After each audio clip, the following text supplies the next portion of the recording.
Bonjour à tous. Depuis quelques jours sur les réseaux, on se pose tous une question. Est-ce que Amadou Cech Bamba Dieng va être vendu cet été? Maintenant, je vais laisser mon cher confrère Ariles vous donner des informations sur ce joueur qu'on connaît tous normalement. Vas-y Ariles.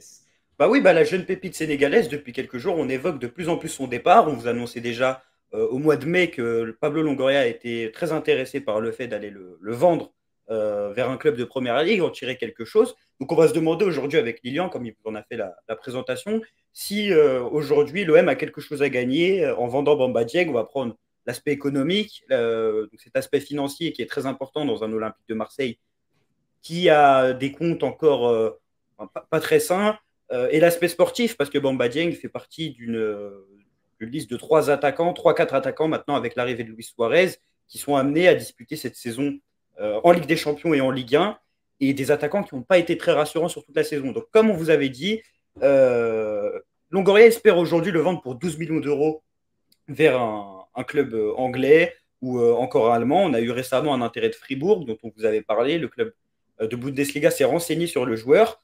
On a eu également Séville qui était intéressé au mois de janvier. Le club de Monchy avait affirmé son intérêt pour le joueur, sauf qu'ils n'avaient pas assez de liquidité pour le faire en janvier. Est-ce qu'ils en auront les moyens cet été, en sachant qu'il y a eu les ventes de Jules Koundé qui arrivent et celle de Diego Carlos? Moi, je vais te poser cette première question, Lilian. Est-ce que tu comprends la volonté du club de se séparer d'un joueur comme Cheikh Bamba Dieng? Je comprends clairement l'idéologie du club. C'est même logique qu'ils veulent le vendre. Comme tu l'as dit, les finances de l'OM sont floues, instables malheureusement. Donc le fait de vendre Dieng, c'est logique, sachant qu'il est en fin de contrat dans 2 ans. Ça veut dire que si tu ne le vends pas cet été et que tu ne le prolonges pas, il va avoir le choix de partir. Et qu'on le veuille ou non, bon, Dieng, c'est un joueur particulier. On en parlera un petit peu après. S'il reste un an de contrat, oui, il y aura des clubs, peut-être que tu le vendras, mais il sera bradé. Oui, il choisira de partir libre. Parce que je pense que Bamba Dieng est bien à l'OM, ça ne le dérangerait pas de faire les 2 ans qui restent pour partir dans un, je pense, s'il continue son ascension, dans un bon club. Il faut rappeler que le joueur a 22 ans, qu'il a éclos un peu sur le tard, comme il vient directement de Jambars, qui s'était blessé, je crois, dès ses débuts à Jambars. Il a commis une ascension complètement folle hein, avec l'OM, où il a dû être titularisé en Coupe de France dès les débuts de Nasser Largué. Il faut reconnaître hein, l'apport de l'ancien directeur du centre de formation dans son éclosion. Il y a eu ce match contre Monaco un peu fou, ou peut-être que si ce match n'était pas arrivé, s'il n'y avait pas eu une trêve trop longue, on ne serait même pas là à parler de lui parce qu'il jouerait dans un autre club et qu'il aurait été transféré de la réserve. Moi, la question que je me pose, c'est est-ce que l'OM a plus à gagner financièrement que sportivement dans cette affaire? Parce que comme j'ai dit tout à l'heure, tu as Bakambu, tu as Milik, tu as Luis Suarez, mais ça reste encore le flou devant. Tu as peut-être une place pour lui, on a vu son début de préparation, un triplé contre Marignane. C'était pas le moins bon contre Norwich, il a quand même apporté, il s'est créé des occasions. Et plus généralement, quand je vois la saison passée, il t'apporte autant de garanties, si ce n'est plus qu'un Bakambu ou un Milik. Je ne sais pas si tu es d'accord avec moi sur ce sujet, Lilian.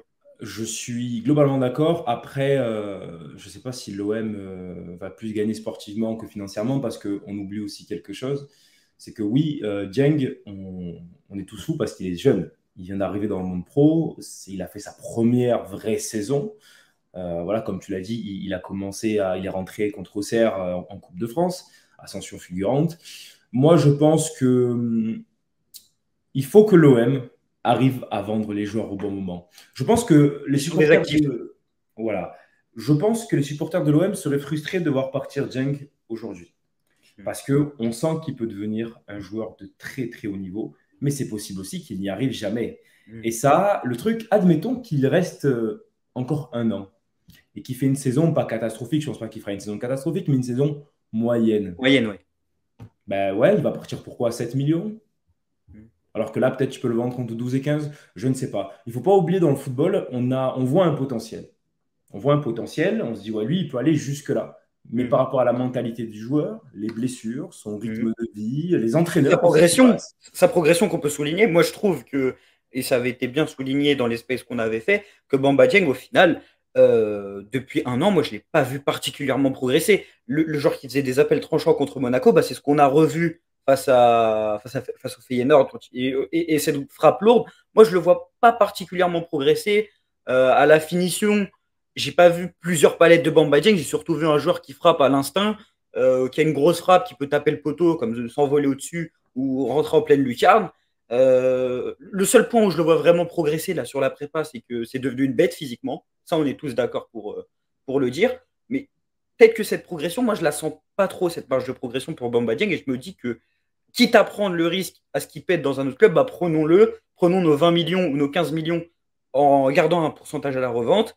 Et s'il pète, bah, ce sera dommage, mais au moins, on n'aura pas pris le risque de conserver un joueur qui serait parti un an après à la fin de son contrat, sachant qu'il a un petit salaire, ce qui favorisera un gros transfert, parce que quand un club sait que le joueur il a il a un petit salaire, il y aura une grosse indemnité par rapport à ce qu'on peut en tirer, donc 15-20 millions d'euros, quelque chose comme ça.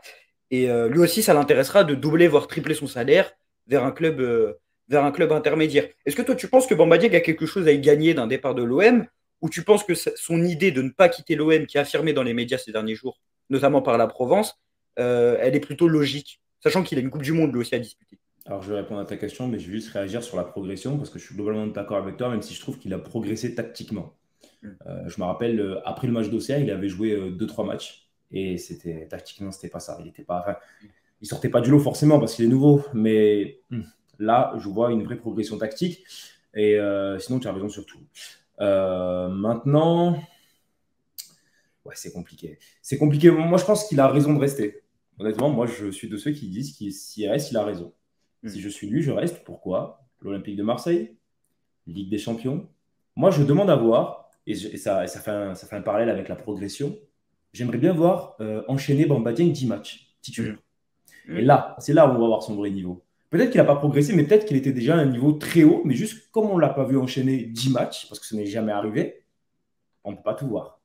C'est vrai qu'il n'y a pas eu forcément cette continuité. Et c'est là où je vois cette idée pour lui. C'est que pour moi, à l'OM, si tu restes dans un système où je ne sais pas si on va jouer avec deux attaquants ou une seule pointe, parce que Luis Suarez peut aussi faire le soutien en 9,5 derrière l'attaquant.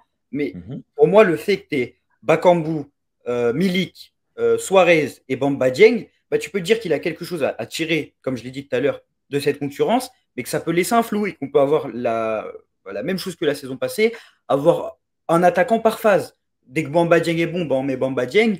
Dès que c'est Bakambu, bah, on met Bakambu. Dès que ça ne marche pas, on remet Milik.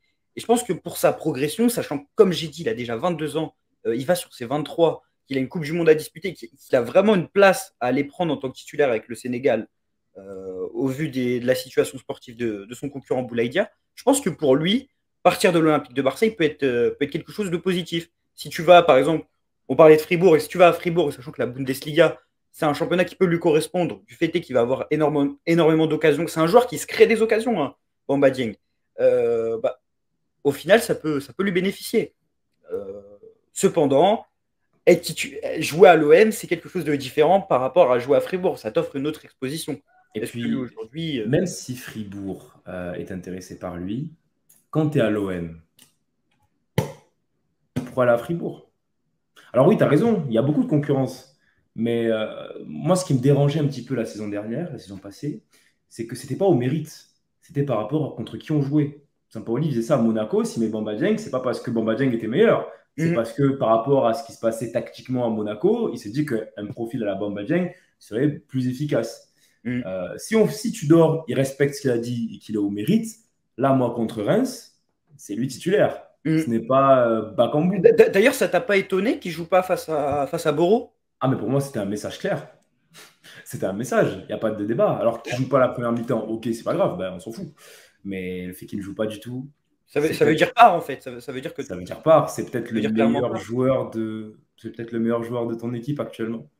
Pour moi, c'est le meilleur. Ouais, c'est le meilleur. Juste, je vais donner des stats par rapport à Bamba Dieng. Il faut savoir que dans certaines statistiques qui sont disponibles sur le site FBref, qui compare les stats des joueurs par rapport à ce qui se fait en Europe à leur poste, Bamba Dieng, aujourd'hui, c'est un des meilleurs joueurs en Europe en termes de buts non marqués sur penalty. Après, c'est un certain pourcentage. Il fait partie des 10% les meilleurs dans ce domaine. Sur 90 minutes, 0,43 buts sans penalty. C'est aussi un des joueurs qui tire le plus en Europe. Il est dans le top 2%. 3,61 tirs par match, donc il se procure énormément d'occasions. Ça t'apporte une valeur ajoutée quand même pour l'Olympique de Marseille. Sauf que c'est un joueur qui va beaucoup tirer, mais qui va aussi énormément rater. Donc aujourd'hui, est-ce que lui peut avoir ce déclic et le nombre d'occasions qu'il va avoir, par exemple, face à Feyenoord, les 2 premières occasions qu'il avait eues, est-ce qu'il va les mettre du jour au lendemain? Parce que si ce déclic arrive, ça peut vraiment devenir un serial buteur, hein, s'il y a cette progression. Est-ce que toi, tu penses que c'est possible aujourd'hui, ou tu vois Bamba Dieng comme un éternel joueur d'instinct, avec énormément de déchets devant la cage, mais qui crée néanmoins beaucoup d'occasions? Moi, je dis souvent, alors peut-être que les gens ne seront pas d'accord avec moi, mais je crois n'avoir jamais vu un joueur comme Bamba Dieng. Je pense que je n'ai jamais vu ça. Alors, je ne sais pas s'il va. Parce que pour moi, en fait, s'il rentre toutes les occasions qu'il a, il devient un des meilleurs joueurs du monde. Mm. Je ne sais pas si. On peut le penser, qu'il peut peut-être atteindre cette barrière, ce niveau-là. Moi, je pense qu'il va atteindre le niveau de très bon attaquant. Je pense que. Parce que, je le répète, c'est sa première saison pro. Il a fait une demi-finale de Coupe d'Europe, il a gagné la CAN. Alors, il ne faut pas lui demander non plus de tout faire. Mm. Oui, Bamba Dieng, cette année, avec le peu de temps de jeu qu'il a eu, aurait pu marquer peut-être 14 buts, toutes compétitions confondues. Ce qui Mm. est énorme. Ce qui est énorme quand on regarde ces 10 dernières années, on n'a pas eu beaucoup de joueurs qui, par saison, lâchaient 14 buts, toutes compétitions confondues. Donc, c'est Mm. super.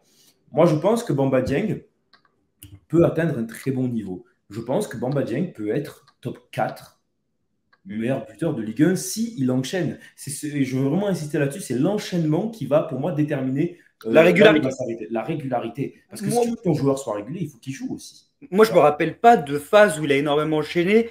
Monaco, il fait. Si peut-être Monaco, Il il fait fait 2 matchs titulaires Monaco, après, je crois, après. il fait Locomotive et il fait Rennes. Rennes, d'ailleurs, il marque, je crois. Et Il après, marque. en fait, je pense qu'il y a eu un OM avec et sans Milik, et l'OM sans Milik, qui n'a pas duré forcément longtemps parce que Milik revient sur la période fin septembre-octobre, bah, un peu tué cette progression, c'est-à-dire que Milik est C'est ça. revenu. Et c'est là où aussi Arek Milik a été en fait, un handicap pour l'OM, c'est qu'il a peut-être freiné la progression de Bamba Dieng. Au final, Milik n'est pas très bon, il se blesse et Bamba Dieng revient et bah, il Il débloque la faut situation relancer et la machine. il Il faut faut relancer relancer la la machine. machine. Donc c'est pour ça que je Voilà. me dis que Milik, Suarez, Bakambu, est-ce que Bamba Dieng a quelque chose à y gagner en restant à l'OM, sachant que là, je pense que ses agents ont enfin compris que le club veut clairement se débarrasser de lui. C'est d'ailleurs pas très gentleman la manière qui est opérée par l'OM. Mais moi, si je devais livrer une conclusion générale et donner mon avis sur ce cas-là, tu as 2 joueurs aujourd'hui dans l'effectif qui ont des grosses valeurs marchandes par rapport à ce qu'ils sont, en tout cas par rapport à ce que tu pouvais espérer d'eux. C'est Valentin Rongier et Bamba Dieng. On en avait déjà parlé d'ailleurs. Et ces 2 joueurs, si tu les vends aujourd'hui, je pense que ce serait à peu près le même prix, même si Bamba Dieng, ce sera un tout petit peu plus, 5 millions, quelque chose comme ça au-dessus. Tu vas en tirer quelque chose et cela n'amputera pas forcément ton collectif. C'est pas comme si tu vendais un Gendouzi ou un Gerson. C'est 2 joueurs, certes, Rongier qui était titulaire sous Sampaoli, mais à un poste très précis. Si tu le laisses milieu de terrain, il ne peut pas y rester. Enfin, il ne va pas être aussi important. Il ne va pas avoir le même rayonnement qu'il avait sous Sampaoli. Donc, je me dis que Bamba Dieng, de la même manière que Valentin Rongier, l'OM a quelque chose à y perdre peut-être sportivement, plus pour Bamba Dieng que Rongier, parce que Dieng, il a encore ce potentiel-là, mais financièrement, il y a quelque chose de très intéressant. 10-15 millions d'euros que tu pourras réinvestir sur le mercato et avec lesquels tu pourras réinvestir et renforcer ton équipe pour Tudor et ce qui lui permettra de recruter d'autres joueurs. En tout cas, moi, c'est ma conclusion générale. Je ne sais pas quelle conclusion générale t'en fais, mais Je vais te répondre. Donc moi, je pense que pour l'OM, il est nécessaire, le mot c'est même nécessaire, de vendre Bamba Dieng pour réinvestir, parce que mine de rien, je vais revenir là-dessus, la défense pour moi, elle n'est pas au point en termes de nom. Donc il te faut cet argent. Rongier aussi, il faudrait le vendre, parce que Pape Gueye est invendable. Maintenant, autre cas de figure, si l'OM, et j'espère qu'ils se sont posé la question, sinon c'est très inquiétant, ça veut dire que vraiment, il n'y a rien, il n'y a pas de sous du tout. Une prolongation peut-être. Parce que si tu prolonges Dieng, tu lui mets un salarié cap de remplaçant plus, il y aura 150 000, tu le prolonges de 3 ans, il te fait sa saison, il te met 10 buts, et je te laisse réfléchir au prix auquel tu vas le vendre, parce que tu ne le vendras pas à 20 millions. Hein. Il te lâche 10 buts, 10 buts en une bonne Coupe du championnat. Monde. Coupe du Monde, il te lâche 2-3 buts, quelques minutes de passe D, et en Ligue des Champions, 1 ou 2 buts. plus les qualités qu'on lui connaît et les stats que tu as sortis par rapport à la création d'occasion, et Bamba Dieng, tu te feras de l'or. Alors, est-ce que l'OM est en capacité, c'est ça la question qui est intéressante, ça va faire une fin ouverte, est-ce que l'OM est en capacité de prolonger Dieng, qui a un salaire médiocre, pour lui mettre un salaire de joueur pro, de Ouais. bon joueur pro? Et est-ce que ça attirera les clubs derrière pour l'acheter? C'est une Ben très bonne oui, question. moi je pense que oui, ça les attirera parce que aussi il vaut que 15 millions parce qu'il a un petit salaire Mm. justement. Quand on a un petit salaire, forcément ça coûte moins cher parce on a moins à racheter les années de contrat. Alors que s'il avait 300 000, Mm. ça aurait été beaucoup plus. Mm. Donc voilà, moi je pense que Bamba Dieng, si j'étais à l'OM, mais voilà, moi je l'aurais prolongé de 2 ans ou 3 ans parce qu'il ne faut pas trop faire non plus, ça dépend du projet. Si lui il dit je veux être le Mamadou Niang de l'OM, ok, on prolonge 4-5 ans parce Mm. qu'il va rester très longtemps et le but, c'est pas de le vendre. Si on veut le vendre sur le court terme, prolongation de 2 ans. Mm. L'année prochaine, il restera 3 ans et tu te fais beaucoup d'argent. Et Voilà. la conclusion de cette vidéo, l'OM doit soit vendre Bamba Dieng pour tirer une plus-value financière et la réinvestir sur le marché, soit le prolonger pour assurer à ce qu'il ne parte pas libre et continuer à le valoriser. Mais je vais repartir sur les mots qu'avait dit Aïssa dans notre space la dernière fois. Moi, je crois que malheureusement, l'OM va être obligé de se séparer Bamba Dieng, même si c'est un joueur qu'on apprécie tous. En tout cas, je te remercie, Lilian, pour cette vidéo. Merci à toi. On se dit à la prochaine. N'hésitez pas à vous abonner, à liker en commentaire, à partager la vidéo, à nous suivre sur Instagram, à aller suivre Lilian également et le reste de nos intervenants sur Twitter. Et on se dit à la prochaine et allez l'OM. Allez l'OM.